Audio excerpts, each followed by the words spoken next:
Hello, everybody. My name is Ian Kirkpatrick. I'm an author, idiot, and loin streamer, and today we're going to be talking about some AI update, AI news related items, because there are quite a few things going on with the creative industry, with lawsuits, with a variety of topics. And I want to probably, hopefully, end with a little bit more. I don't like to do the generative AI videos and then not end with hope because I do think that there is a lot of hope. I think that, we're looking into the abyss and the darkness and the evil destruction, and maybe being hyperbolic, maybe not, but take that however you want to take it. But I do think that because art is so human and it is specifically human expression and it is specifically part of being a person, at least if you are an artist, it's never going to be hopeless, because as long as there are people, we are going to do what people do, which is create art, and compassion and care for each other. And also there's the other side of people that just destroys and steals and murders and selfishness. And like, when people are great, they're great, but when people are terrible, why are we still here? Just to suffer? there aren't enough words in any language to describe how terrible people are when they're terrible. And oftentimes, just like even browsing the internet, maybe even just looking in comment sections on my videos, I go, sometimes I'm reminded that I like the idea of people much more than people sometimes. But then I see great people, or I experience great art in the form of like having a conversation with an artist via looking at their work or reading their work or finding something that I think is worthwhile and having that connection. And I go, this is it. This is it. And then I get into that too when I create. And so maybe we'll get into a bit of the woo-woo-ness of that a little bit later. But let's have a talk. But before we get started, I know, I'm sorry. But before we get started, number one, I have made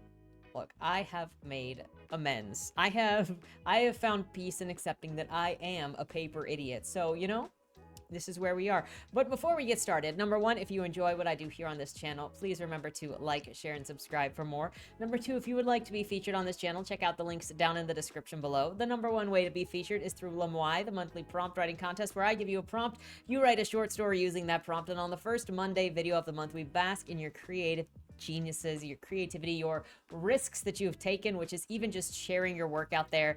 And I just want to do what I can to find and share and grow the creativity that is the people of today, because I love my peers. I don't love everybody that creates everything, and I don't love everything that is created, but I do love the conversations, and I do love I do love the life that is in creativity and my peers. And I just hear too often that there is nothing good being created today, with zero hope for anybody making anything today. And I feel like that does such a disservice to every contemporary creative or a hopeful creative, somebody just starting their journey, to say that there is nothing today that is good, because that's not true.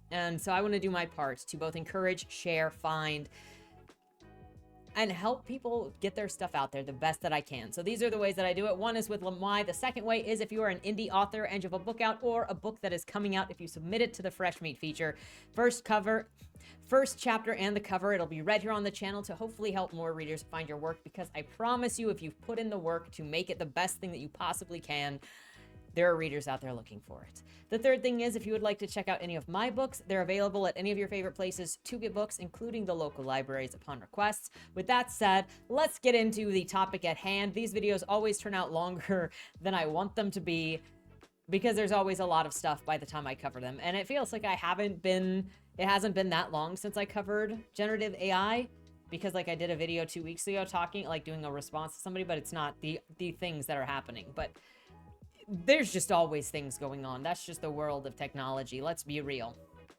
So here we go.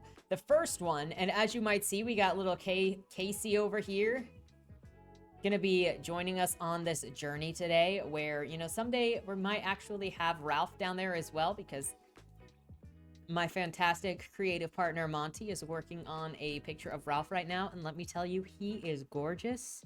She has drawn him so amazingly. His curly black hair. Guys, you don't know what you're missing yet, but you will see him, and they will join us. I'm gonna work out a setup that we can have niceness up here so I can share more art and characters just all the time.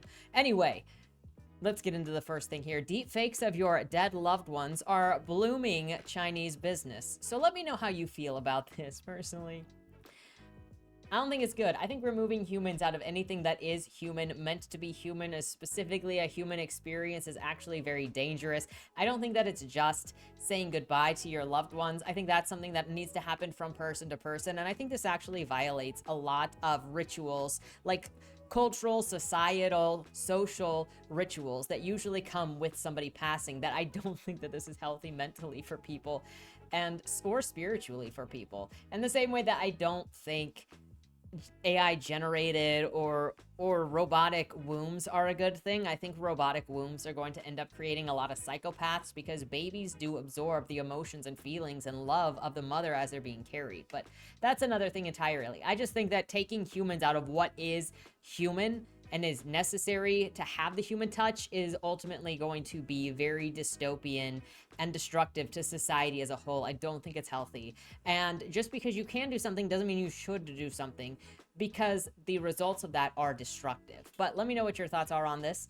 Once a week, Sun Kai has a video call with his mother. He opens up about work, the pressures that he faces as a middle-aged man, and the thoughts that he doesn't even discuss with his wife. His mother will occasionally make a comment, like telling him to take care of himself. He's her only child, but mostly she just listens. That's because Sun's mother died 5 years ago, and the person that he's talking to isn't actually a person, but a digital replica that he made of her, a moving image that can conduct basic conversations. They've been talking for a few years now. After she died suddenly of illness in 2019, Sun wanted to find a way to keep their connection alive. So he turned to a team of Silicon Intelligence, an AI company based in Nanjing, China, that he co-founded in 2017. He provided them with a photo of her and some audio clips for their WeChat conversations. While the company was mostly focused on audio generation, the staff spent 4 months researching synthetic tools and generated an avatar with the data that Sun provided. Then he was able to see and talk to a digital version of his mom via an app on his phone. My mom didn't seem very natural, but I still heard the words, as she often said, "Have you eaten yet?" Sun recalls the first interaction. Because generative AI was a nascent technology at the time, the replica of his mom can only say a few pre-written lines, but Sun says that's what she was like anyway. She would always repeat those questions over and over again, and it made me very emotional when I heard it. There are plenty of people like Sun who want to use AI to preserve, animate, and interact with lost loved ones as they mourn and try to heal. The market is particularly strong in China, where at least half a dozen companies are now offering such technologies, and thousands of people have already paid for them. In fact, the avatars are the newest manifestation of a cultural tradition. Chinese people have always taken solace from confiding in the dead. The technology isn't perfect. Avatars can still be stiff and robotic, but it's maturing, and more tools are becoming available through more companies. In turn, the prices of resurrecting someone, or so-called creating digital immortality in the Chinese industry, has dropped significantly. Now the technology is becoming accessible to the general public. Some people question whether interacting with AI replicas of the dead is actually a healthy way to process grief, and it's not entirely clear about the legal or ethical implications of this technology may be. For now, the idea still makes a lot of people uncomfortable, but as Silicon Intelligence's other co-founder, CEO Sima Huapeng, says, even if only 1% of Chinese people can accept AI cloning of the dead, there's still a huge market. That is pretty frightening, isn't it? It's very uncanny, too. Now, obviously, when you're doing something like this, you're going to be giving the permission to these companies to be able to replicate and use and possibly even sell. Who knows what's in the terms and conditions? But you'll be giving permissions to these companies to have all of this data on you and your family, these personal data. So they're buying these data. You're going to be paying for them to have your data and then store it and recreate these things. Now, I mentioned traditions all the way at the very beginning of this, so I don't want to ignore this section down here that talks about a modern twist on tradition, because obviously this talked about already how it's a big tradition in Chinese culture to talk to your ancestors, and it's not the only culture that does that, but this isn't actually talking to your relatives. This is talking to a corporation that just gave you basically an idol of the dead, which they can now listen and absorb all that information. It's like one thing if you're talking to an urn or you're talking to a grave where it's in this privacy, but you're no longer you do not have this privacy that you did before when you're talking to a device that naturally can and does record you when it speaks. The business in these deepfake builds on China's long cultural history of communicating with the dead. In Chinese homes, it's common to put up a portrait of a deceased relative for a few years after the death. Zhang Zewei, a founder on the Shanghai-based company called Superbrain, says that he and his team wanted to revamp the tradition with an AI photo frame. They create avatars of deceased loved ones that are preloaded onto an Android tablet, which looks like a photo frame when standing up. Clients can choose a moving image that speaks words drawn from an offline database or from an LLM. In its essence, it's not much different from traditional portraits, except that it is interactive, Zhang says. Zhang says the company has made the digital replicas for over 1,000 clients since March of 2023 and charges $700 to $1,400 depending on the services purchased. The company plans to release the app-only product soon so that users can access the avatars on their phones and could further reduce the costs to around $140. The purpose of his product, Zhang says, is therapeutic. When you really miss someone or need consolation during certain holidays, you can talk to the artificially living and heal your inner wounds, he says. And even if that conversation is largely one-sided, that is keeping a strong cultural tradition. Every April, during the Qingming Festival, Chinese people sweep the tombs of the ancestors, burn joss sticks and fake paper money, and tell them what has happened in the past year. Of course, those conversations have always been one way. But that's not the case with the Superbrain service. The company also offers deepfake video calls in which the company employee or a contract therapist pretends to be a relative who passed away. Using DeepFace, an open source tool that analyzes facial features, the deceased person's face is reconstructed in 3D and swapped on the living person's face with a real-time filter. At the other end of the call is usually an elderly family member who may not know that the relative has died and whose family has arranged the conversation as a ruse. Jonathan Yang, a Nanjing resident who works in the tech industry, paid for this service in September of 2023. His uncle died in a construction accident, but the family hesitated to tell Yang's grandmother, who is 93 and in poor health. They worried that she wouldn't survive the devastation. So Yang paid $13.50 to commission 3 deepfake calls of his dead uncle. He gave a Superbrain a handful of photos and videos of the uncle to train on the model. Then, on 3 Chinese holidays, a Superbrain employee video called Yang's grandmother and told her, as his uncle, that he was busy working in a faraway city and wouldn't be able to come home for even during the Chinese New Year. The effect has met my expectations. My grandma didn't suspect anything, Yang says. His family did have mixed opinions about the idea because some relatives thought that maybe she should have wanted to see her son's body before it was cremated. Still, the whole family got on board in the end, believing that the ruse would be the best for her health.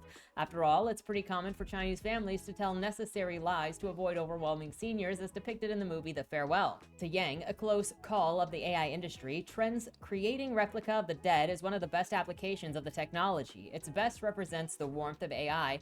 His grandmother's health has improved, and there may come a day when they finally tell her the truth. By that time, Yang says, he may purchase a digital avatar of his uncle for his grandmother to talk to whenever she misses him. I think that's just, I don't know, maybe it's just me, but that feels like really dangerous. Like you're already building this foundation of lies with this person that they can no longer trust you. So word means a lot to me. Specifically, if you prove that you will lie, then there's nowhere for us to go. And there's a difference between like not telling somebody everything. It's purposeful deceit. That means that nobody should trust you. So in my relationships, my personal relationships with other people, if somebody continuously lies to me to hide things or to manipulate me, once I find out about that, there's really no way for us to reconcile that relationship because you've already proven to me that you will lie to me. And if your words don't mean anything, then there's nothing that we can do. It's one of the reasons that I try to be as honest as possible with my channel, because if my words don't mean anything, then why listen to anything I say? I might be wrong a lot, but at least I'm just saying what I'm thinking and then trying to get somewhere from there. I've had a lot of situations with this in the past as well, which is one of the reasons why I put very little value in words. Words don't cost anything to say, but actions do. And if you're willing to build a foundation on a lie for how many years, that's going to be devastating to people. We've seen throughout history how lying about somebody's identity can shatter their sense of self. That's just one version of how people are affected by what by building their lives on lies. So when you've got a whole family that is in on it, on deluding you and lying to you, that is going to destroy your relationship with your family. I don't know. That's me. But this is obviously a different culture. This is obviously a different family. But let me know what your guys' thoughts are on this, because personally, that's such a violation that if I found out my entire family was lying to me purposefully to delude me, there's no relationship that can be had anymore. There's just none. Is AI good for grief? Even as AI cloning technology improves, there are some significant barriers preventing more people from using it to speak with their dead relatives in China. On the tech side, there are limitations to what AI models can generate. Most LLMs can handle dominant languages like Mandarin and Cantonese, but they aren't able to replicate the many niche dialects in China. It's also challenging and therefore costly to replicate body movements and complex facial expressions in 3D. Then there's the issue of training data. Unlike cloning someone who's still alive, which often involves asking the person to record body movements or say certain things, posthumous AI replications must rely on whatever videos or photos are already available, and many clients don't have high quality data or enough of it for an end result to be satisfactory. Complicating these technical challenges are a myriad of ethical questions, notably, how can someone who is already dead consent to being digitally replicated? For now, companies like Superbrain and Silicon Intelligence rely on the permission of direct family members, but what if the family members disagree? And if the digital avatar generates inappropriate answers, who is responsible? I also wonder, like, does this not end up tempting the fate of stuff like, oh, what if 5-year-old Timmy dies tomorrow or dies next week? We have to get as much video footage as possible of every waking moment just in case someone dies so we can send it to this because the technology is there. I do not put it past somebody. Similar technology caused controversy earlier this year. A company in Ningbo reportedly used AI tools to create videos of deceased celebrities and post them on social media to speak to their fans. The videos were generated using public data, but without seeking any approval or permission. The result was intense criticism from celebrities' families and fans, and the videos were eventually taken down.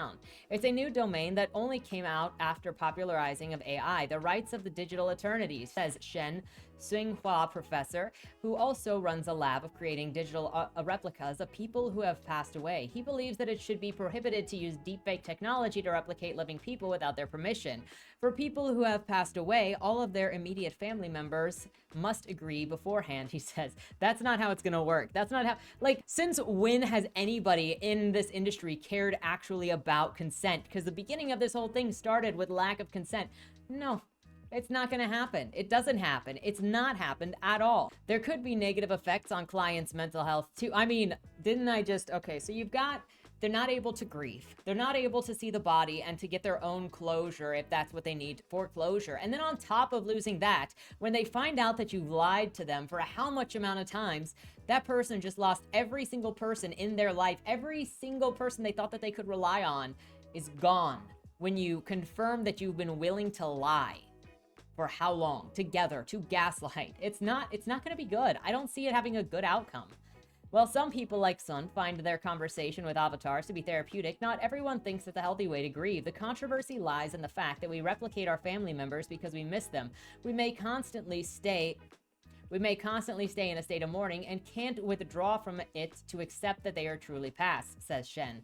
A widowed person who's in constant conversation with the digital version of their partner might be held back from seeking a new relationship, for instance. When someone passes away, should we replace our real emotions with functional ones and linger in an emotional state? Shen asks. Psychologists and philosophers who talked to MIT Technology Review about the impact of grief tech have warned about the dangers of doing so. Sun Kai, at least, has found a digital avatar of his mom to be a comfort. She's like a 24/7 confidant on his phone. Even though it's possible to remake his mother's avatar with the latest technology, he hasn't yet done that. I'm so used to what she looks like and sounds like now, he says. As years have gone by, the boundaries between her avatar and his memory of her have begun to blur. Sometimes I couldn't even tell which one is real to her, and that's also a danger. Again, just because you can do something doesn't mean that you should. And is it healthy? Does it make you a healthier person? Does it improve your life, or is it just a coping mechanism? And at some point, there is an unhealthy lean on coping mechanisms in the same way that a functional alcoholic can still be functional until they're not. And Sun is still okay with doing most of the talking. When I'm confiding in her, I'm merely letting off steam. Sometimes you already know the answers to your questions, but you still need to say it out loud, he says. My conversations with my mom have always been like this throughout the years, but now, unlike before, he gets to talk to her whenever he wants. So I'll link this in the description below if you want to check it out. And let me know your thoughts on this digitizing of grief and making it this business of this kind, and what you think the ramifications of that might be. This is not the only place where we have talked about replacing with digital versions of something that is also very unhealthy, and I have a couple of comments on this thing, which clearly I'm already expecting certain comments, which I don't really care about, because I would like to talk about the issue without actually, you know, devolving into insults, which is... we'll see if the comments can handle it. So we'll see if the comments can handle it.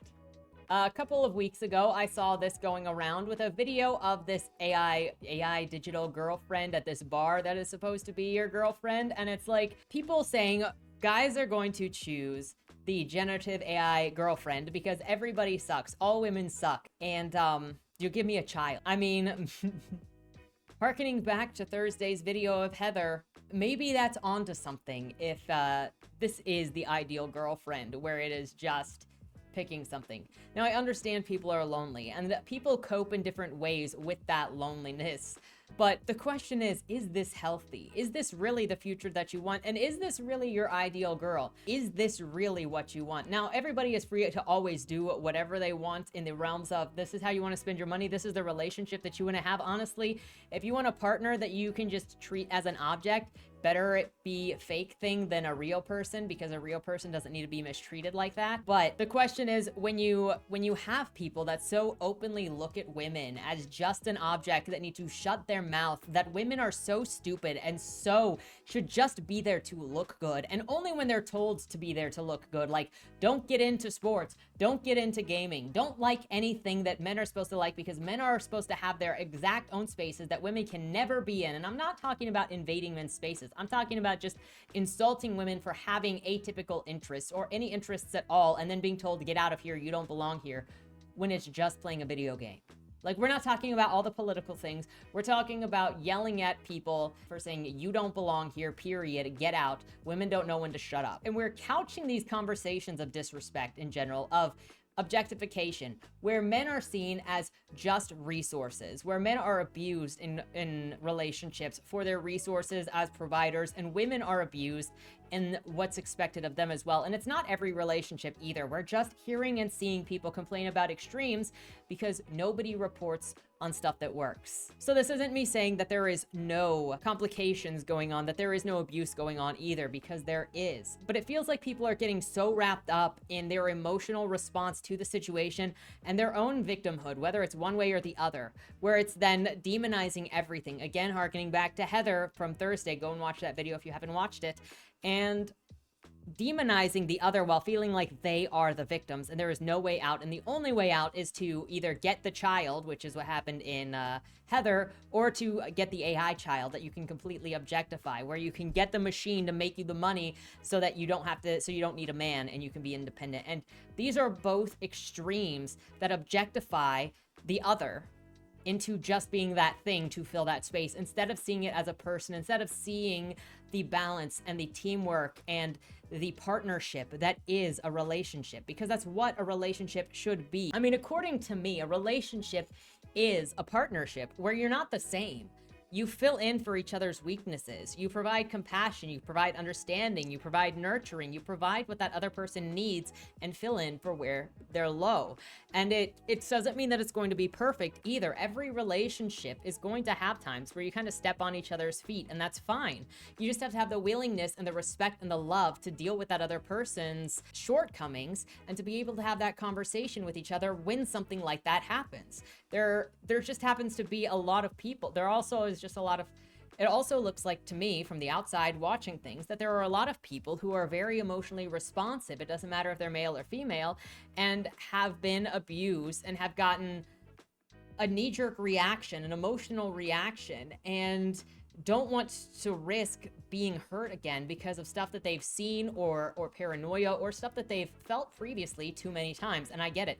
I've been betrayed and lied to and cheated and so many things, but by friends, by family, and I still find it worth it to put my heart on my sleeve to get to know people as much as it hurts. When most of the time people don't give a crap about my feelings or my thoughts or what I'm doing, and I have to be the constant motivator of my own thing. You know, people say, I want to hear how you feel. You know, you can talk to me about anything. You can tell me about your problems. And then you do, finally, after however many times they've said it, you finally take them up on that offer and they're like, whoa, I didn't want to hear that. So how many times can you constantly have these people pretend to care and then they do what? Or they mock you. You try to be honest and you listen to other people from where they're coming from and try to give them the compassion that you also want. But then when you express your feelings, you just get mocked. And it's how many times can you go through that? Because you just kind of keep getting smacked in the face with this lack of compassion and understanding. And it's going to close the door and it's hurting a lot of people. And that's kind of what I feel like I see a lot with all of this anger and this rabidness and this desire in these conversations that are like, I want to hurt you in some way. It's so vile. That's the conversation that I keep seeing in like everything. It's, I want to hurt you. I've identified you as the enemy and I want you in pain. And that's even what I see here, where it's just constantly demonizing either men or women, constantly. And it's pain that's turned into resentment and anger and a desire to destroy the others, desire to destroy what it is they've identified as the thing causing them pain, instead of breathing, instead of recognizing individuals. And so, I mean, I'm just repeating myself now, so we're gonna move on, but it's very sad. Going over here to Joseph Cox, we now have new OpenAI, which has scraped the internet and fed copyrighted works into its own product, has filed a copyright claim over the OpenAI logo being used on the ChatGPT subreddit. Quote, it does not seem wise for OpenAI to start reinforcing copyright claims. So funny enough, despite them scraping everything and stealing everything, you've got OpenAI, a company that has indiscriminately scraped the internet and vast amounts of knowledge and creative works created by humans to build a company valued at roughly $80 billion, has made what Reddit described as a copyright complaint against a ChatGPT subreddit because it uses OpenAI's logo. You know, like every subreddit that refers to something specific. Moderators of the subreddit posted a screenshot of a message that they said they had received from Reddit. The message reads, hello mods. We have received a copyright complaint from OpenAI.com alleging unauthorized use of their copyrighted logo in the ChatGPT subreddit. The subreddit profile image does make use of the copyrighted content, which can lead users to confusion. Please address the unauthorized copyrighted element by May 16th. The message goes on to say that the moderators need to remove the OpenAI logo from the subreddit profile and reply to Reddit confirming the logo has been removed. Funny how they'll protect their copyright, but screw yours, right? And if people want to say that there haven't been ramifications, that there aren't ramifications for this kind of garbage, the generative AI garbage, you also have a small publisher, Bards and Sages, made the tough decision to close their doors as the flood of AI submissions and the shitty behavior of entitled AI frauds was a very large part of it. And this comes from Rick Ludite, No AI, the publisher, with all of the issues impacting my decisions. However, I also have to confess to what may have been the final straw, AI and the authors behaving badly. I am spending 4 to 5 hours a week trudging through submissions just to weed out AI-generated trash. I have an editorial assistant who actually reads and reviews the submissions, but I still look at every submission myself first to make sure that I'm weeding out the obvious junk before wasting their time. Otherwise, the submission response rate would take 20 months. Just over the weekend, I rejected 20 obviously AI-generated submissions. My inbox is flooded with it. Meanwhile, Amazon and other ebook retailers are pushing full steam ahead to promote AI-generated content at the expense of real artists and authors. Publishers who actually pay the authors and artists and editors now have to compete with AI-generated materials turned out in bulk and sold at 99 cents. And while it is easy to shrug it off if you are outside of the industry and claim, well, the cream rises to the top, anyone that has been around the industry long enough knows that what rises to the top of what Amazon algorithms pushes is there. And the AI bots are much better at manipulating the algorithms than real people. 2 to 3 months 2 to 3 times a month, I need to fight with Amazon over negative reviews that get spammed on multiple books because the authors got so upset about their story being rejected. Or I get some snarky response back about how my reviewers need to do better training, or that I am not a real editor, or something outright vulgar. Or I get a prank call on my phone. These sorts of people have always lurked around the industry, so I'm not unaccustomed to dealing with them. But it seems like they have grown more emboldened, and there seems to be this weird social currency tied to the bad behavior.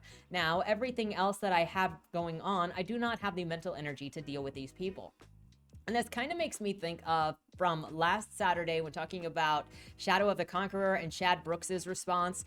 And it goes also, I think, into Eric July and many of these people that are not creatives, that have not been in the creative industry, that don't know how to deal with criticism or rejection. And even not just those people, but you get onto Twitter and you see people in the writing industry, period, and the hashtag writing community that will post their 1-star reviews and act like they are some sort of god king, that act like they are some sort of part of a club because they got a 1-star review. And guess what, dude?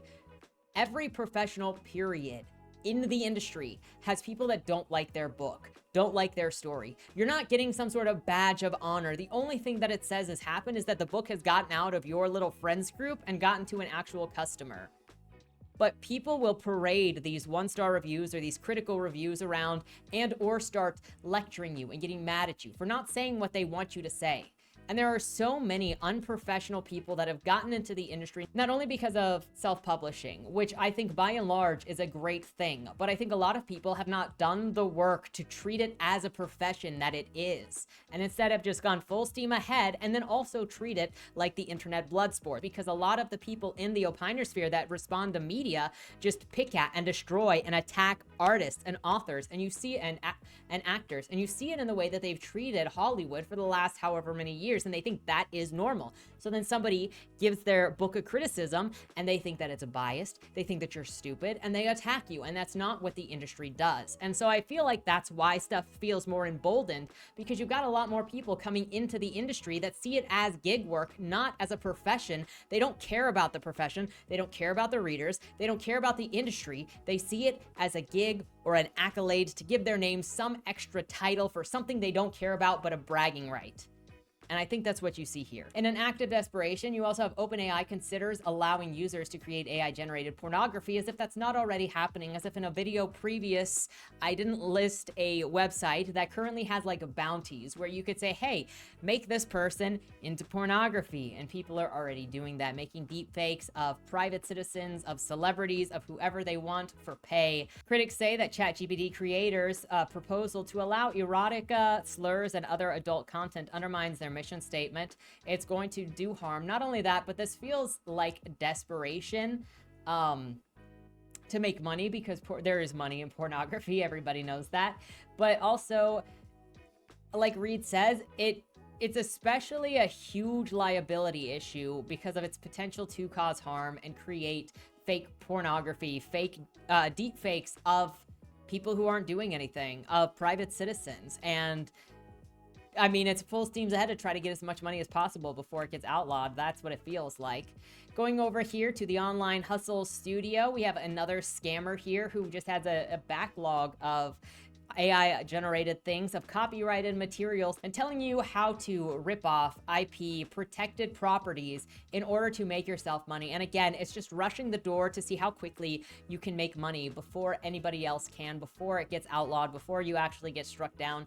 And it's just leaning on the fact that not every mole can get whacked, or being small enough until you're not. And going over here to futurism, scammers are using AI to sell ripped off versions of other people's books. This was actually posted in October of 2023, but this is relevant for another thing that I saw this week. They're effectively allowing book spam, is what futurism says. It seems that scammers who use AI to mimic actual human writers are getting smarter after a British journalist found a memoir that bore a shocking resemblance to his own that had just published, except that this one was full of made-up stories and was published under a different name than his. In an interview with The Guardian, former BBC reporter Rory Cellan-Jones said that when he went to Amazon to check his author bio, he found something that he hadn't written, a biography penned by someone else about his life. I thought, this is strange. Who's writing a biography of me?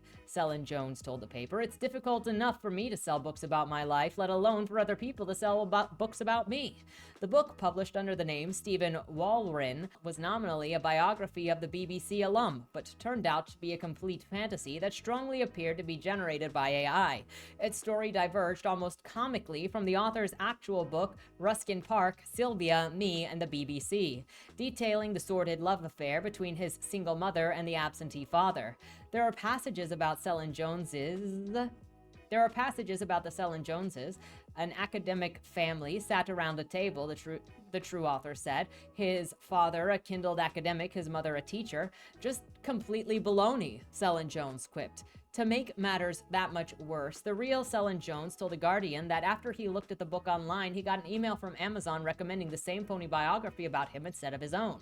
Amazon sent me an email saying, "You might like this," Selin Jones said. Their algorithm had decided that this bloody book that I would want rather than recommending me the book that I'd slaved long and hard over, they're effectively allowing book spam and recommending it to the very person who is most annoyed by it.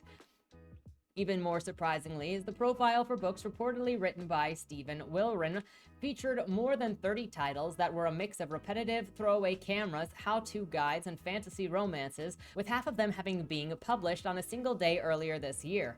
Amazon has since removed the titles, but as The Guardian's prior reported on the issue shows, it's easy for stuff to slip through the cracks until it's brought to the e-commerce giant's attention. In August, the newspaper reported that Jane Friedman, whose work ironically focuses on how to publish books, discovered a bunch of phony titles under her own name that she suspects were written by or with the help of AI chatbots. She recognized the robot mimicry, Friedman wrote in her blog, because she'd had to ChatGPT spit out writing in her style. The fake Friedman books were also, The Guardian reported at the time, taken down. The author's social media posts about them captured attention. I'm sure that titles were removed in no small part due to my visibility and reputation in the writing and publishing community, Friedman wrote on her blog. What will authors with smaller profiles do when this thing happens to them? So this kind of goes in line with this was obviously what, like 7 months ago? Yeah, still happening, by the way. We've got from Future of Music Coalition. Hey, so it's come to my attention that all of these biographies about me have shown up on Amazon, I think today, which is really an exciting day for me because I'm not just releasing one book. This is the real book, my book that I wrote. I'm releasing like 9 books all at the same time. I'm very, very excited to read A Punk Feminist Queen in the Spotlight. That title alone, it really says it all. It's how I introduce myself at parties. So I'm really glad that AI got it right. Yes, these books are clearly AI, and I am going to order every fucking one of them because I really am hoping that there's some weird stuff in there where it's like, I like give birth to Lana Del Rey, or like we're cousins, or I'm her aunt or something. And then like Lana's like, I'm just going to vape and write a new song. And I'm like, you can do it, Lana. And she's like, I'm not going to write right now. I'm going to get in my car and drive 100 miles an hour. And I'm like, no, Lana, no. And I steal her keys and then I throw them in a field and then we're both crawling to get the keys. But that's probably not what it's going to be. It's going to be like a punk stalwart who rises above and sings her way out of the garbage bag of male violence. So excited to read them, but please don't buy them. Please buy the real book. And also, what is up with these pictures? These don't even look like me. Is this supposed to be like a combination of like me and Miranda July as a merge thing? Like, what is this even supposed to be? I love it, but again, don't buy them because I'm gonna buy them all and I'll tell you all about them. So you not only have scammers who are watching for new releases that they can rip off, but then they're maximizing their rip-offery. I know, I like adding "ery" to the end of things, okay? But you have people adding SEO words like feminist to the books to push them up in these special interest groups specifically to raise them above the actual literature. And there's no gatekeeping on this. There's nothing going on to stop this, even though people have been complaining about it for 2 years now, especially. And this is something that was mentioned in multiple videos before, but it's continually being perpetuated and done against people. And new books are being ripped off and buried. More good times. Like, tell me, what is the good about this technology? There is no good. It's just destructive. You are free to try to make an argument as to how it's not destructive, but the majority, if not all of this, in this field is destructive. The fact that there are people who call AI an industry revolution, forcing people to choose adapt or die and mocking the unemployed. We got this.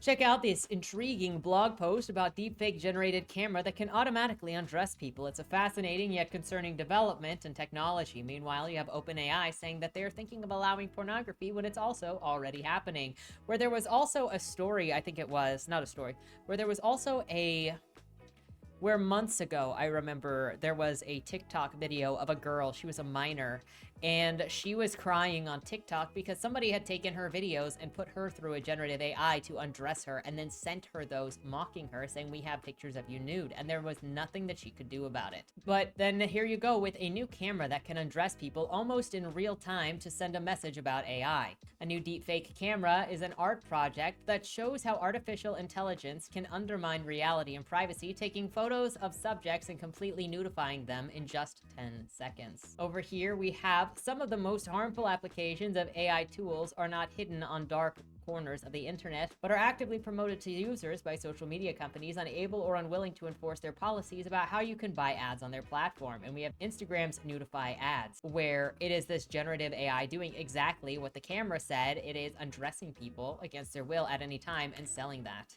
You also had Netflix over here used AI-generated images in the new true crime doc, What Jennifer Did, to present Jennifer Pan as happy and confident before she was convicted of murder. The use of AI tools is not disclosed in the credits. So here they have documentaries being written where it's assumed to be truthful of some sort, right, of nonfiction origin, with photos, which photos are supposed to be, or were supposed to be, what evidence is. But you've got documentaries by mainstream corporations or being perpetuated by mainstream corporations with fake information in them that then lie about the life of a real person or the circumstances of a real person. Nothing's being done about it. Over here, so a Baltimore school principal was thrown into a scandal due to a leaked phone call recording where he is heard making racist statements about his students. Plot twist, the recording was completely AI generated in order to defame the principal. Below is the article where the incident was originally reported. Even news outlets couldn't tell that the recording was AI generated. This is something that Team Human has been worried about, AI generated media exasperating spread information. The recording was so convincing that before the proper investigations could be performed, the reputation of the principal declined to the point where he was fearing for his life due to the threats that he was receiving. Imagine someone being able to ruin your life this easily. And again, this has been going on for so long. People have been warning ringing the warning bells, and it's not slowing anybody down. So what's going to happen is innocent people being slurred as bad, and bad people saying that's just an AI generative thing because you can't tell. And tell me, what is the benefit of this technology? I'm not saying all AI in general, but in this field, in these things, trying to replicate human life, where is the benefit? There is none.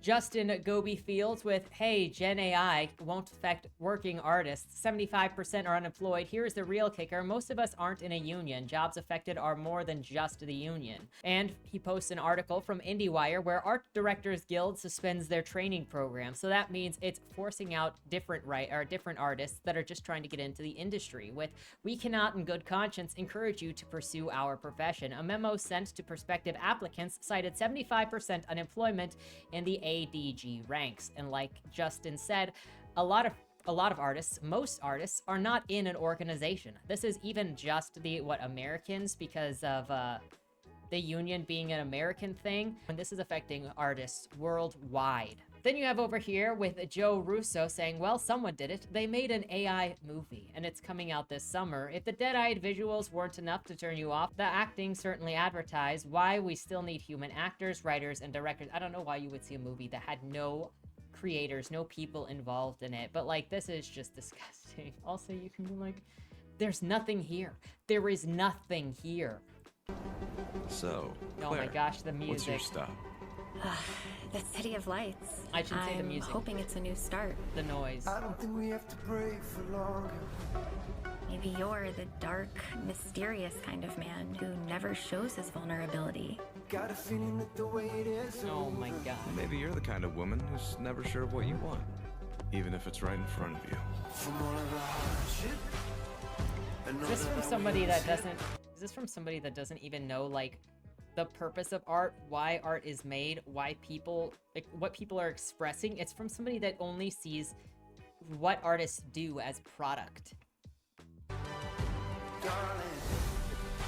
This is where you make it. In life's journey, Quite a lot of taking. sometimes the heart moves too fast.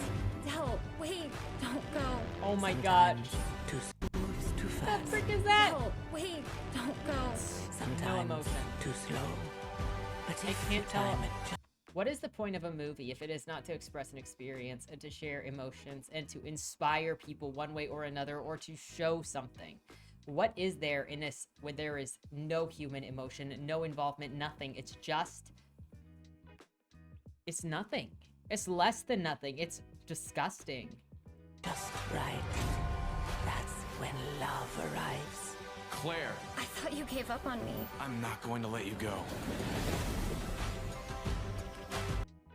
So, who's gonna go and see that?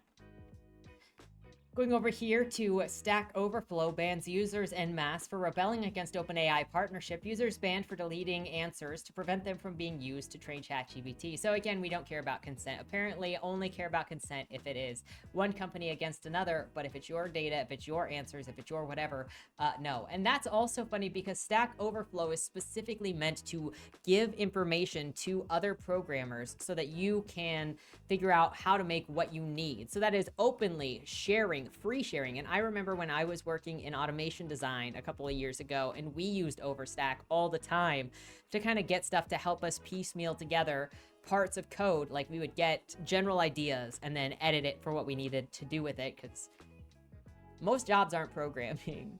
Most people are not going from the bottom up, rewriting program code from the bottom. That's knowing how to read code and then edit it and find the stuff that you need to in order to put it together. But Stack Overflow is specifically professionals putting out what they know to help other people. And they don't want their data trained on because they do not see these programs working the same as humans work. If that's not a wake-up call, people in the industry don't want it. And over here with Reed Southern, you have OpenAI still can't answer the simple question, yes or no, of whether YouTube videos were used to train, because these companies, if Reddit is the thing to look at versus Overstack, where it is banning users for saying no train on us, then you've got OpenAI lying about YouTube videos because they fear corporations. They've taken advantage and they're fine to take advantage of individuals who cannot fight against them. Corporations have money. Google has money. Speaking of Sora, there was a lot of conversation, as I'm sure you've seen, about what training data was used to train the model. Can you say and clear out once and for all whether Sora was trained on YouTube data? Yeah, I mean, look, the conversation around data is really important. We obviously need to know kind of where data comes from. We just put out a post this week actually about this exact topic, which is basically that there needs to be like a content ID system for AI that lets creators understand as they create stuff where it's going, who's training on it, being able to opt in and out of training, being able to opt in and out of use. Also, like on the other side of that, like being able to actively allow your content to be put into a model or to be accessed by a model, because there may be this other economic opportunity on the other end of this. And that's something we're exploring too, which is how do you actually go create an entirely different social contract with the web, with creators, with publishers, where as these models go off in the world and do things that are useful, create value, to the extent they're able to reference and incorporate content from the web, there should be some sort of way that people can kind of get benefit from that. So yeah, we're looking at this problem. It's really hard. We don't have all the answers yet. Maybe by 2026, if you have any ideas, we'll take them. But so she said yes or no. Is this training off of YouTube? And instead he goes, well, we're looking at ways to try to give people back some sort of compensation for what we're scraping from the internet. And it's really hard. And maybe in 2 years we'll have an answer for you. Yeah, no, they're taking. They're taking and they don't care. But they can't say that straight up because you will get sued, since YouTube said that is a copyright violation. Speaking of lawsuits, over here with Louisa Jarboski, breaking. A tentative ruling in AI copyright lawsuit is favorable to artists Sarah A. Anderson, Cozier Art, and Kelly McKernan, allowing Discovery to proceed. So at least one of these lawsuits, and probably more, are going forward into Discovery to look at the plaintiffs' complaints and find information in regards to their claims. Quote, beyond the training images theory that suffices for direct infringement as to Stability, Runway, and Midjourney, plaintiffs has plausible alleged a fact to suggest compressed copies or effective comprised copies, albeit stored as mathematical information, of their works are contained in the versions of Stability Diffusion identified. At this junction, plaintiffs should be allowed to proceed with discovery. The fact regarding how the diffusion models operate and are operated by the defendants should be tested at a summary judgment against various direct and induced infringement theories and precedents under the Copyright Act. So, you know, every time in previous videos or even in other videos or by other creators when they said there are no copies of your work that are stored, it's just data, it just is a number. That's going to be investigated now, and the court says that there is plausible and reasonable allegations in regards to this. So they're going forward looking into it because they have enough evidence that they are stolen from and their work is being infringed on in the form of mathematical equations. Over here, in a tentative ruling that should have significant implications for AI industry, U.S. Judge William H. Orrick has indicated he is likely to allow copyright infringement claims to proceed against leading AI companies Stability, Runway, Midjourney over allegations of illegally copied and ingested copyrighted images to train the AI systems. The plaintiffs alleged companies violated their copyrights by using their protected images and training data for image generators without permission. In the two-page order to go ahead at the hearing scheduled for May 8th, Judge Orrick stated that he is inclined to deny motions to dismiss the plaintiff's direct and induced copyright infringement claims under the Copyright Act. Crucially, Judge Orrick found the plaintiff had plausibly alleged that the defendant had compressed or created mathematical representations of the plaintiff's copyrighted works and stored within their AI training data and models, a training image theory. So this is just repeating the same thing. We got two sources on that at minimum. With Reed Southern over here, 8 newspapers filed lawsuits against OpenAI and Microsoft. This is why Sam Altman is desperate to secure licensing deals. Suddenly, he thinks that he can squirm out from underneath the mountain of litigations. Good luck with that. So the Denver Post sues OpenAI and Microsoft, alleging tech giants illegally harvested copyrighted articles. So we got even more lawsuits against these companies. And then over here with Benjamin BLM, you have no idea how happy it makes me that these lawsuits are related to Books 3 dataset are finally happening. And I covered Books 3 dataset a little while ago, some months ago, where it is 180,000 individual books from contemporary authors currently under copyright, force-fed into this system, scraped from pirating websites to train ChatGPT.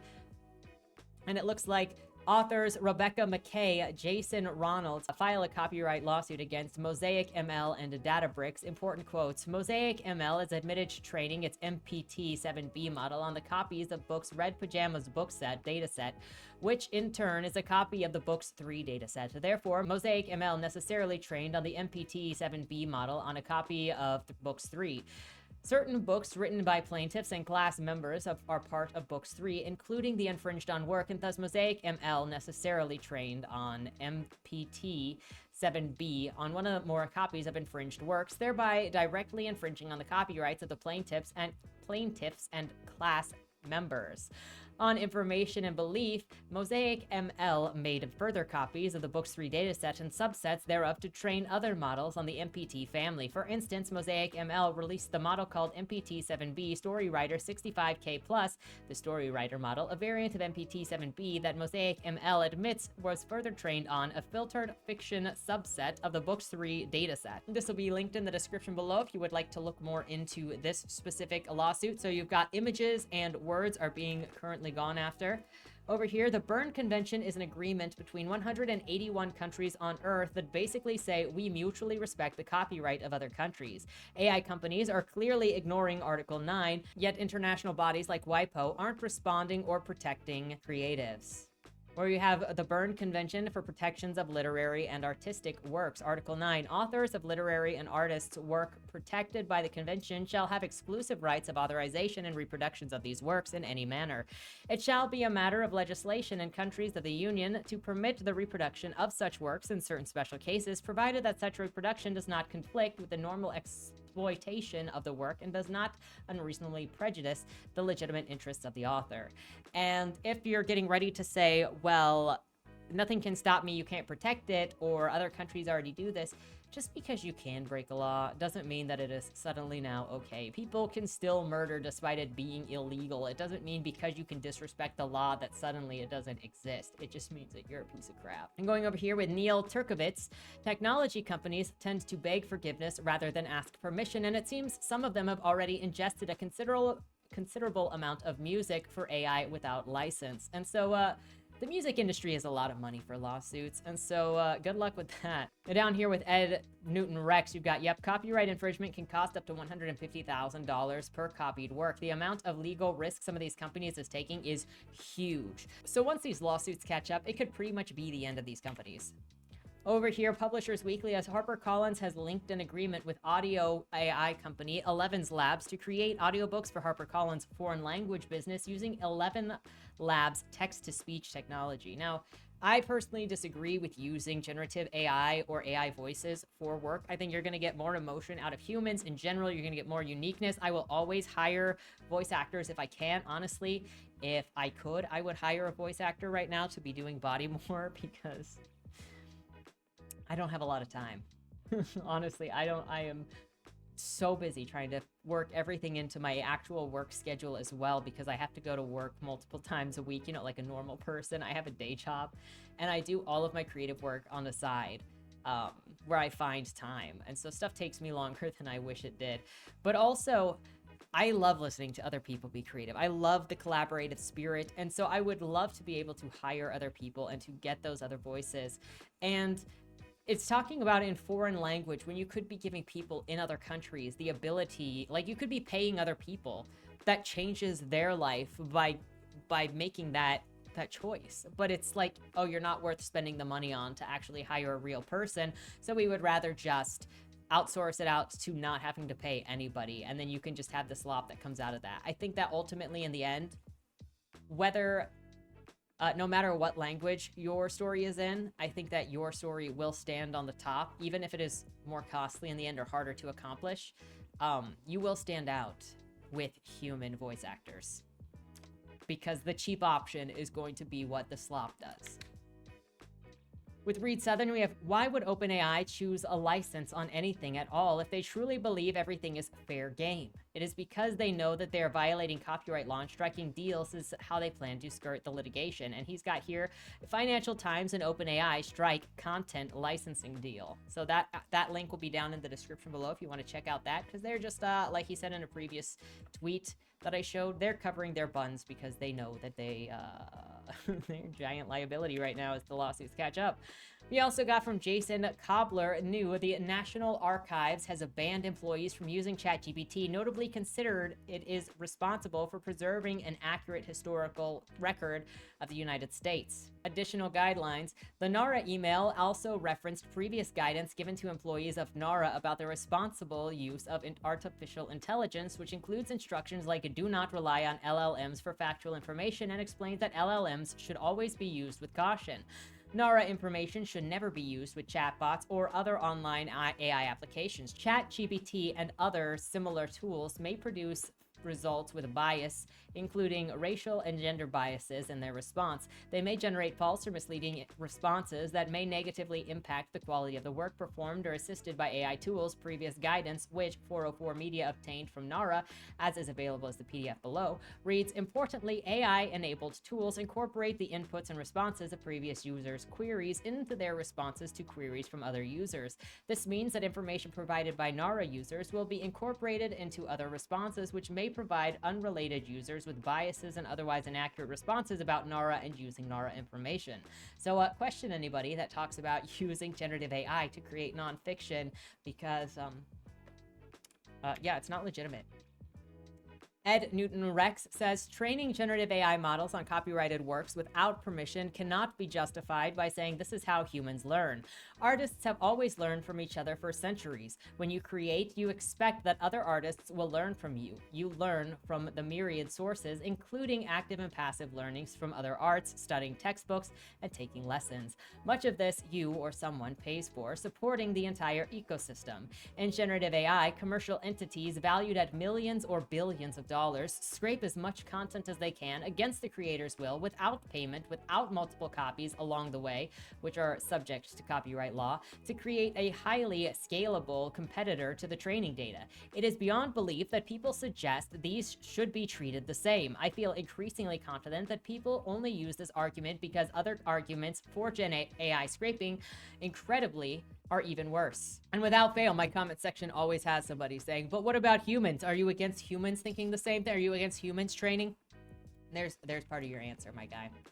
Also, you have William Shatner over here with a very terrible take and a very terrible understanding of what a parody is, because he posted an image of a generated AI that had his face in it, and then when artists responded saying, excuse me, and trying to tell him the problem, he just started getting sassy and smacking people around with, oh, what about these?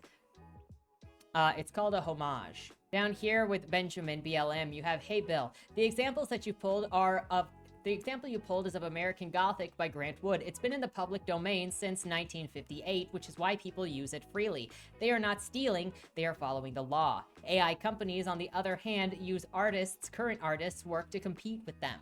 So a lot of people have no idea how copyright works, what parody works, what fair use works, what public domain means, which is why a lot of these AI companies have started using publicly available as if it means public domain.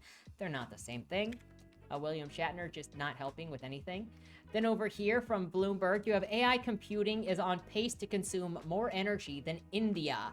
How anybody can support this when also trying to say stuff about climate change is beyond me, because if you're worried about the climate, maybe care when your computers for a handful of people, a minute number of people, takes more energy than India. I'll link this in the description below if you want to read it. But by 2030, the world's data centers are on course to use more electricity than India. The world's most populous country has said. Finding ways to head off this projected tripling of energy use is paramount if artificial intelligence is going to achieve its promise.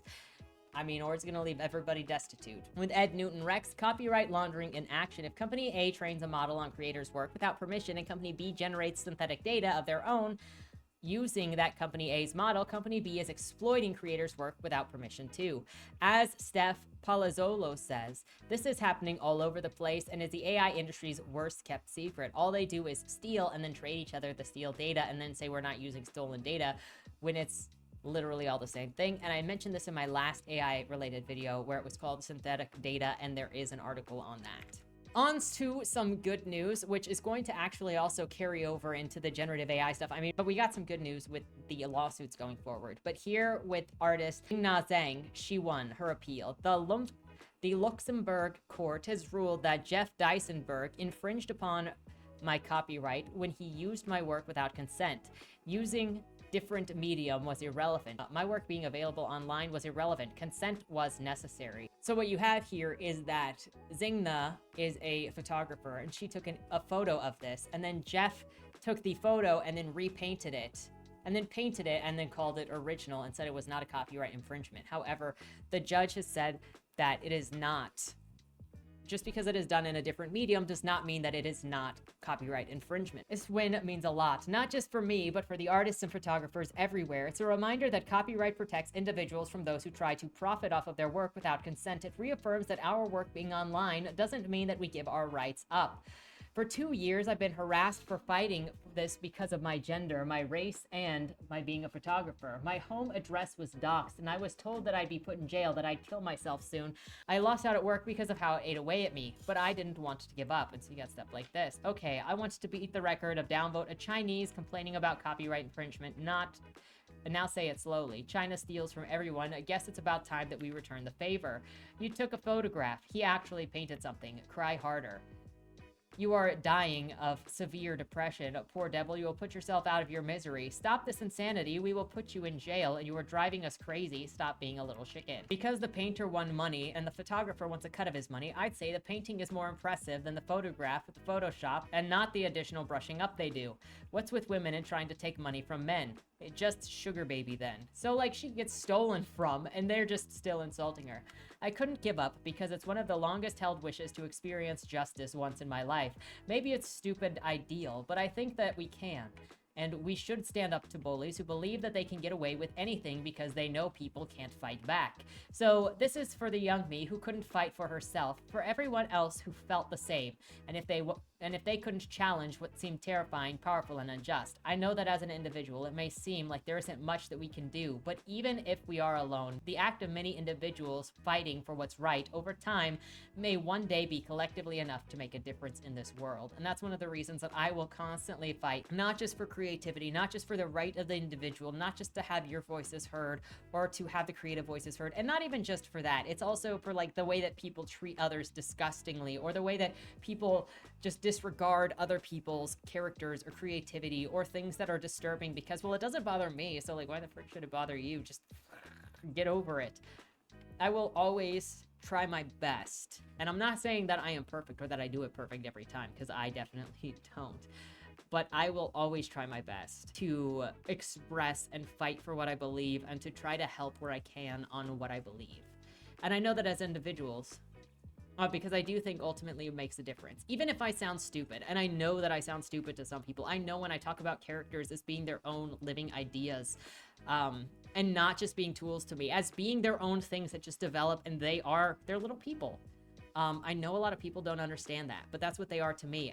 I can't do anything but admit the reality that I live in, as crazy as you might think I am. It's just how I am. I understand.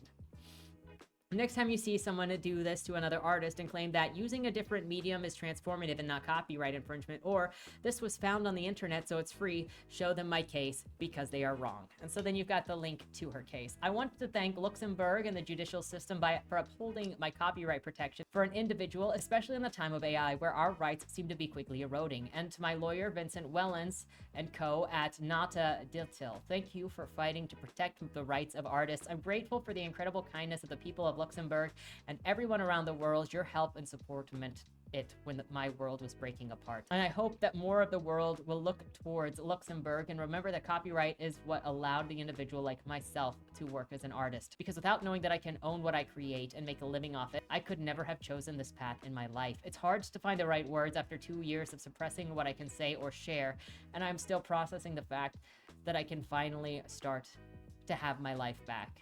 And I hope bit by bit I can return to how much I used to create and share. Thank you. So congratulations to Jing Nazang and the win for herself, for her artwork, and really for artists everywhere on clarifying copyright. Over here with Ed Newton Rex. For the record, it is meaningless to say that you respect creators if you use their work without permission to train an AI model that competes with them. This is only respectful in the way that a thief is respectful of the victim. He may respect the value of what they have accrued, but he does not respect them. Can you please stop letting AI companies make this ludicrous claim without calling them out on it? Over here with Gary Marcus, we have more and more people are recognizing the bubble. The AI hype bubble is deflating. Now comes the hard part. The tech industry's got the world's attention with AI. Now it's busy convincing people to pay for it. And when you can't sell it, when you can't copyright it, they're going to continue to push it to the door. And with people repeating, no, I haven't wasted my time. I haven't wasted my money. I haven't wasted anything. When in the last 2 years, instead of using generative AI, you could have been learning a skill. It's going to be sunken cost fallacy, and they're going to push harder the more the bubble pops until they can't do anything with it. And then one day the plug's going to be pulled because the companies got shut down because of the liabilities catching up to them. Over here with Ed Newton Rex, published yesterday, yet another poll showing people overwhelmingly disapprove of generative AI companies training on creators' work without permission. 60% think that AI companies shouldn't be able to use publicly available data to train their models versus 19% that think they should. 74% think that AI companies should compensate creators for training versus 9% that say they shouldn't. 78% think government regulation is needed on how publicly available data is used versus training are used for training versus 8 that say it should not. 56% believe that concerns around creators' rights and compensation outweigh the benefits of using publicly available data versus 19. This is based on 1,039 respondents in the US, April of 2024. So it is a small sample size in general. But if you hear people saying that the consumers don't care, nobody cares, it's only the artists that care if something is generative AI created, they're lying. There is so much data out there that exists of artists and audiences rejecting this, and the only people that really have anything to benefit from it are the people that want to sell you the scrap that they didn't make, and to make you think that there is benefit in it, that there is value in it, when they didn't even value it to create it. Over here with Kent, this is what I mean. AI artists aren't artists. They're insufficient, incompetent, impossible to integrate into coherent production pipelines. Art AI is a toy, or a tool to randomize ideas for inspiration at best. It sounds so easy for AI enthusiasts to give opinions on how easy it is to replace an artist without ever having dealt with artistic scrutiny and quality standards in the industry. This kind of goes all the way back to the publisher quitting because of getting negative responses constantly and so harshly, where it's just, again, people that don't understand artistic scrutiny, they don't understand quality, they don't understand responses. The feedback and iterative process is a lot more micro-focused than macro. And again, it's the same thing with book reviews and people that don't know how to respond to book reviews. Feedback is usually fidelity-focused and detail-oriented, both things that disappear with AI. If the AD asks for a different option of hair and a chin suddenly changes from one iteration to the other, I get a punch in the face. And I know this too with talking to and hiring artists all the time, as much as I can.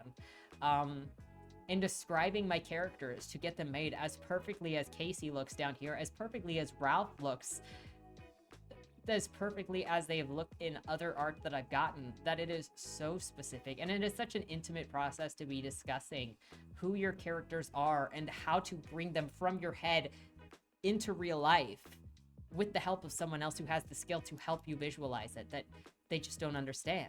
And this goes back here to Calling All Artists. This is making rounds, where it's basically an AI bro who was hired for a job of creating art of something, and then they use AI, and then they were given feedback on fixing things, and every time they fed it back into the AI, it spat something out that was changed, and they couldn't fulfill their job. Going over here to John Nymeister, not only is the manual process of creating crucial to making good art, but to call it a mundane drudgery is just ignorance and laziness. There is no better feeling than sitting down with good music, a cup of tea, and getting in the zone of painting for hours. The process is the point. It's the same thing, like, understand that it's painful to be writing. I can't tell you how much pain I went through with Bodymore Zero. I was like, this sucks, this is so bad. It took so much longer than I thought it was going to take, than I expected it to take. It's also fairly long, like it's the longest book I've written so far that's going to be published. And it may feel excruciating until you get to the end, when it's no longer a struggle. I know that in my learning how to draw, right now I'm at a point, and I was at this point in freaking January too, how far I have not gone. Where I'm just like unhappy with everything that I draw because it's not what I want it to be, and I just feel so incompetent and so unable. But at the same time, when I'm finally able to draw something and it turns out like okay, and I'm actually proud of it for a time, or I can look back and see how I've changed, when it starts looking good, it's amazing. And yeah, it's not drudgery, it's more frustrating than anything, but it's not a drudgery. It's fun to discover characters, even when it's painful. I'm trying to discover a new character right now, and like, sometimes they're quiet, and I have to just let them be quiet. Billy was so quiet, and I didn't understand why she was so quiet, and then it took months until it was like, okay, you've told me who you are. And so now I'm kind of going through that with Sunny, and I'm just waiting for Sunny to fully introduce herself to me, and that's just how the process goes. But I love that process of discovery, of getting to know a character, of being introduced to them by who they are. And you know, it's kind of maddening when you want to know who they are right now, but you got to give them time to just say what they need to say, and usually at some point then it makes sense. It's funny because I think back to how Numina and Bodymore became one, and it was just like spitballing and hanging out with Monty, and they were Tens and Marky were just hanging out at the bar for some reason in Baltimore because She was working on discovering who Tens and Marky were so that she could be working on her story. And they're just hanging out. And usually it was just Casey and Tens shooting the shit. And Marky would go and disappear and be talking to Ralph. And then all of a sudden, after a couple of months of just this going on, we discover that they are soulmates. Like, that's why they constantly disappeared together. They've been looking for each other like almost all of their lives. And now that's part of the story, and I can't wait to share that story with you. I love the story of Numina and the way that our worlds came together. And I love what our characters do for each other, because Bodymore didn't just benefit from Marky and Ralph being soulmates. It introduced Casey to another chance, a second chance that he never thought he would have, in the aspect of having his own family, of having somebody to love him like Scarlet does. And when he meets Scarlet, that's not even a thought in his mind, but they just clicked so well immediately. They are just the right people. And it's been amazing to be able to explore that with Monty and to be able to discover what we have in common and to find out what these characters have been missing all of their lives without us even knowing it. Like, our series were created, our stories were started before we even knew each other, and they've been waiting to meet each other, and serendipitously, we met each other at just the right time so that they could. It's kind of incredible, really. Point being, sometimes it's painful to try to get to what you're trying to get at because you're impatient and you want it now, but it comes and it's amazing. And looking at what you've made is amazing. I know that it takes me some time to get to humbly look at what I've written or humbly look at what I've drawn and not hate it. But it gets there. I mean, and look at Casey. Amazing. Amazing. I never get tired of looking at artistry. Sith Art, aka Ayn, says AI is incapable in improving the medium. I don't hate it for fear of being replaced. I hate it for cheapening everything it touches and the potential it has for robbing future generations of their own unique artistic expressions. My thoughts for your reading leisure. Because it will be sold as the next generation as a shortcut, robbing them of their own individuality or artistic style, everything will either be made for them by AI or they refuse to use AI, stolen from them, commodified, and used to undercut them and feed into the data sets. Already, schools and colleges are trying to adopt this technology. By the time that they're old enough to realize they're being exploited, not even their style will be theirs. I don't fear being replaced. I fear the greedy tech elites will rob future generations of their own artistic identities and the chances to actually learn the craft and grow.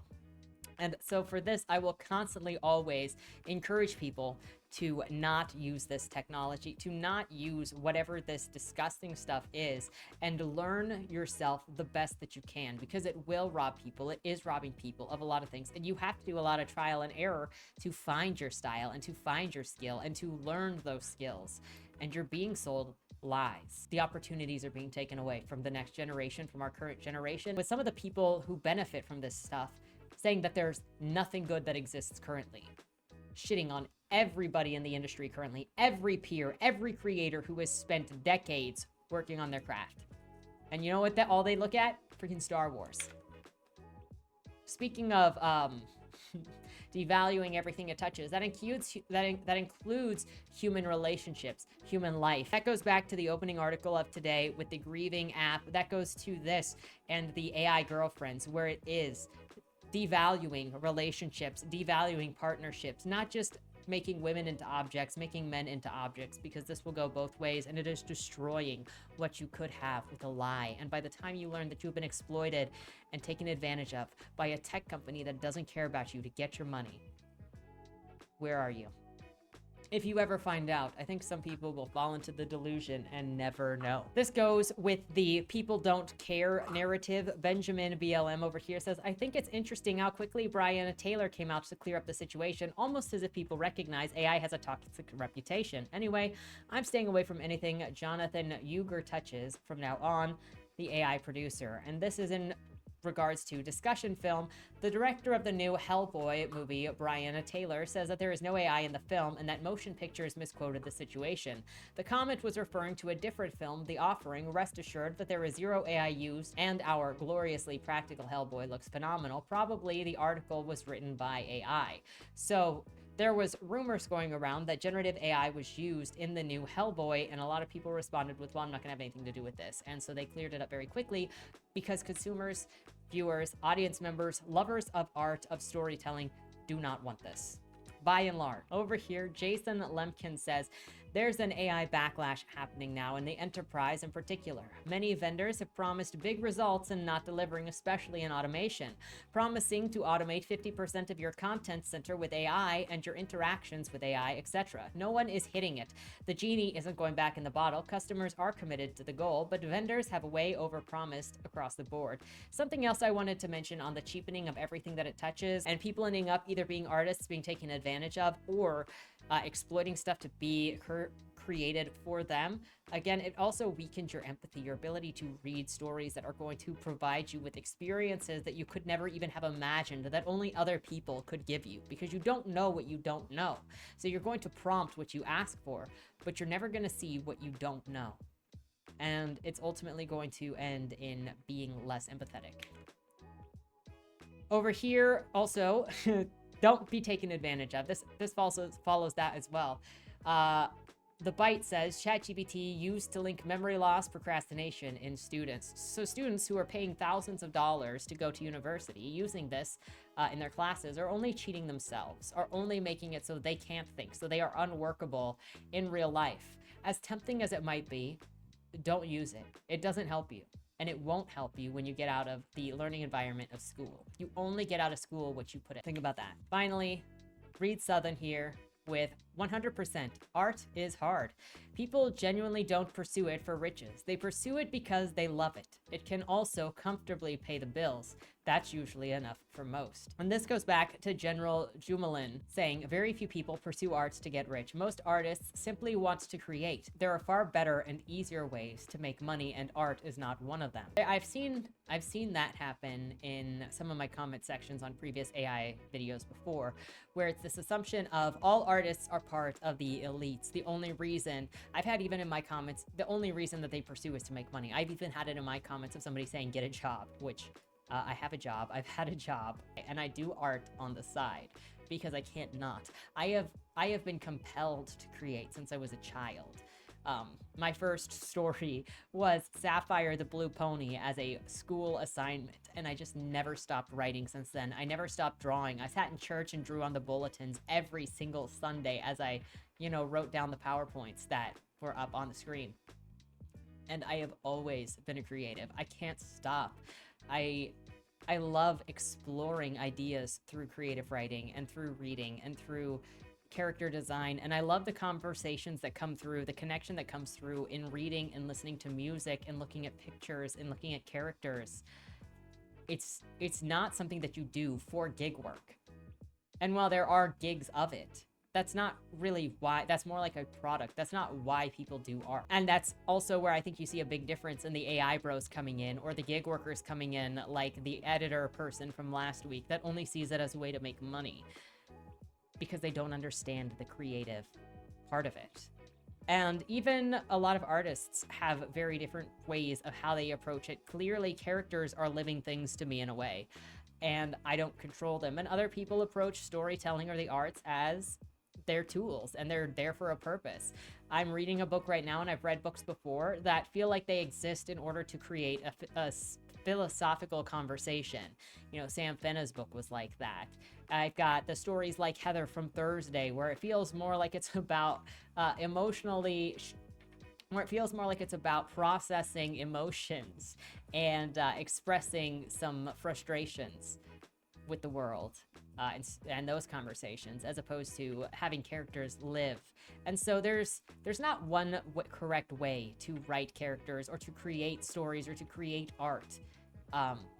But for the most part, and there are so many different kinds of arts too, but for the most part, for every person that I see assuming that, oh, well, my thing is a super success that made lots of money, so obviously it's good. They never talk about the characters. They never talk about the story, and that's where the art is, which is why it looks like a business, like a gig, because that's where the focus is. And I can't believe how many people constantly treat artists in conversation about this stuff, about this theft, as if it's a conveyor belt line of just creating stuff to make money.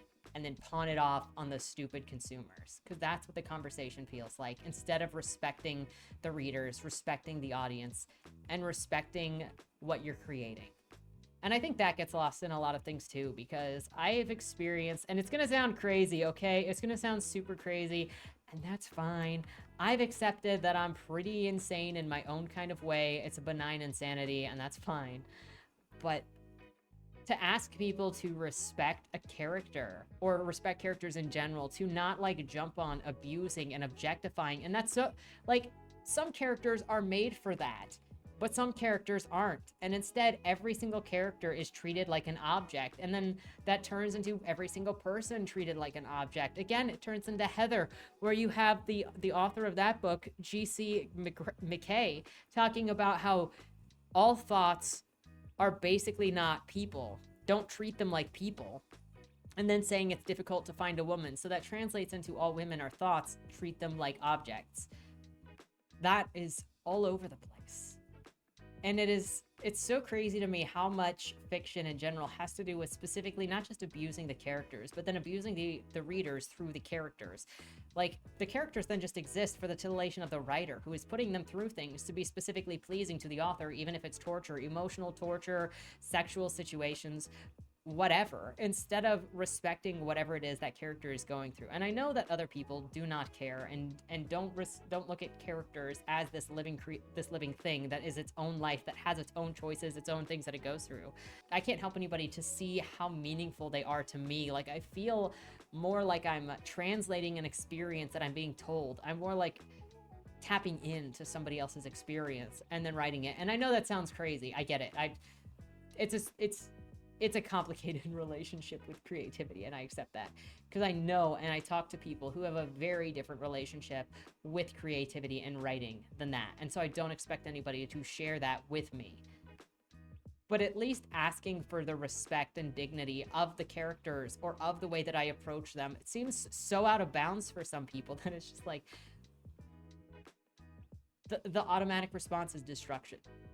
The automatic response is objectification. The automatic response is dismissal, which also ends up in some people, and I can't find the tweet right now, but I was sent it a couple of days ago, where it was somebody saying how art is useless and stupid and go get a real job, you know, while they're putting in their earbuds to listen to music as they go, so they can make money to go home and watch this movie and play this video game that is full of this art made by these different people. Art is everywhere, and it can inspire, it can encourage, it can give us something to sympathize with, or to see another experience that we would never maybe be able to see, or it can uplift our spirit, or it's a cultural moment. Like, you look at architecture that is very much specific to geographical locations. Art is everywhere, and it is part of who we are because it is part of our expression.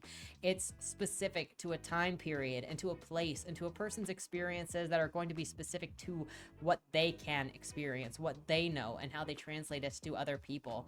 And in other videos, and even in letters, I've talked about how it is a way for us to kind of time travel, to speak to ancestors by seeing what they have created to pass on to us through art and culture. And it's also how people from our time period and we pass things on to people that we will never meet, stuff that we find important enough to continue forward. And that's not what everybody does. Again, there are so many ways to approach this. If you look at the movies that people remember from the 60s and the 70s and the 80s, it's not every single movie that was created in those time periods. Because as much as people complain about all of the garbage that exists today, they only look at and remember the stuff that rose to the top in previous years, and not all of the B and C and D movies that were mass produced at the time and fell away because they were filler. It's happened everywhere. It happens everywhere.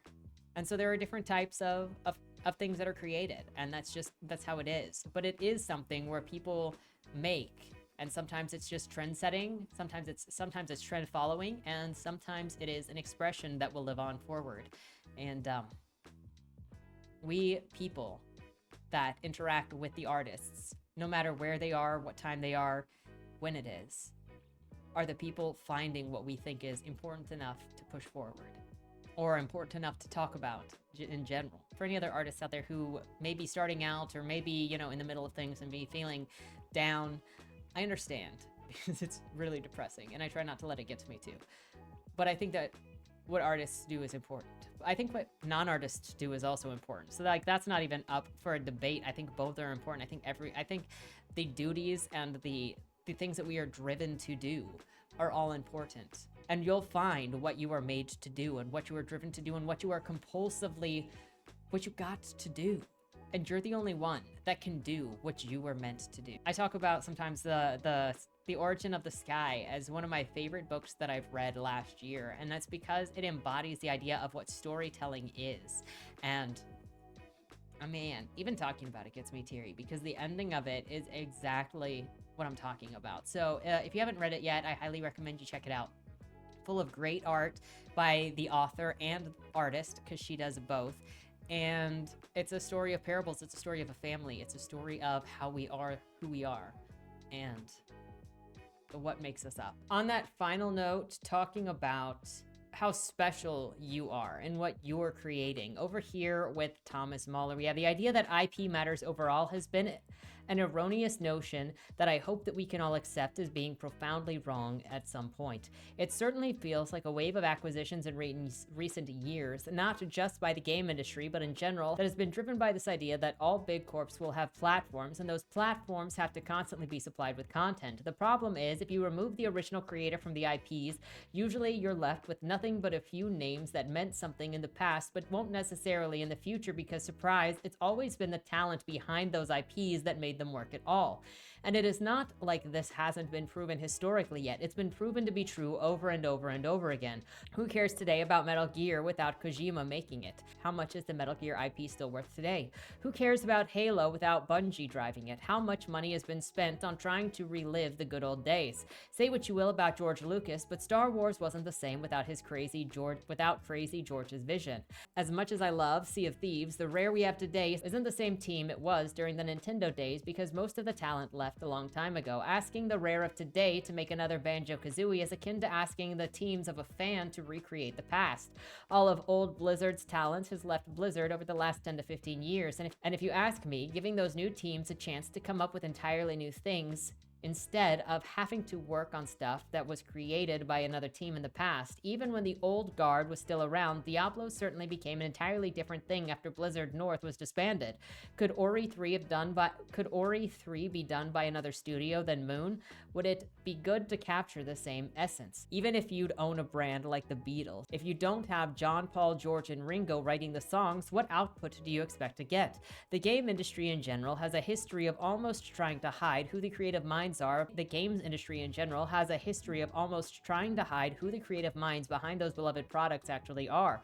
And we certainly feel like those companies still do not understand that a Picasso recreated by some random dude might still be a nice painting, but it certainly isn't the Picasso. And this is what a lot of it comes down to, is you are the only one who can create what you create. And there is such a focus of people thinking that they love this thing. Like if you look at the Star Wars fandom, or you look at the people that cling to these different properties and think, well, if only I owned the property, then I could do it better than what these other things are. I could make it feel the way that it made me feel 20 years ago when I loved it. But the thing is, it's not the same because it's not the creator behind it. And sure, you can have some situations that somebody picks up the torch and helps carry that thing to the ending, like Sanderson is doing for Wheel of Time, but that's still a different person carrying that torch with a different flavor behind what it is they're doing. And it is the heart, the soul, the expression of the creator that makes that thing, or the artist involved, that makes that thing so special. Nobody can do what you do as an artist, and nobody can do what I do as an artist. And we are just unique voices, every single one of us, that is doing the thing that is to make that form of expression. And that's not saying anybody that comes after can't do something well, but when most of the time you lose the magic of that original, it's because the IP has been passed on. And some people can take IPs and do really, really great things with them. But when you're complaining about how many things seem to deteriorate as they go forward, this is usually part of that thing, because the soul of those things are lost. And not everybody who picks up the torch after the original group has the same soul to put into that thing, if that makes any sense. With that said, I think that's where I'm going to end this today. It's already long enough. But stay hopeful, stay creating if that's what you want to do. And if you're not a creator, doesn't matter, because you're going to find your own purpose doing what it is you are called and driven to do. And that thing that you are compulsively driven to do, that you are obsessed with, is not just going to be done for you. It's done for your love for people, whatever it is, even if you don't like to be around people. With that said, thank you so much for watching. Let me know your thoughts on any of the subjects down below. How you feeling? Have a great weekend, everybody. And don't die. Was that Wayland Cross in the trunk? Do you know, or is that something that's still being figured out? The person in the trunk was not Wayland Cross. Is he in trouble? We don't know who did it, but as the owner of the car, the longer he's missing, the worse it looks for him. Cross isn't a killer. For the last couple of years, the average number of murders in Baltimore has been over 300, and it's been going up. Mind you, that's only whatever the badges count as official murder, and believe me, there are people that don't count when they die. Wayland? If you're down here, tell me.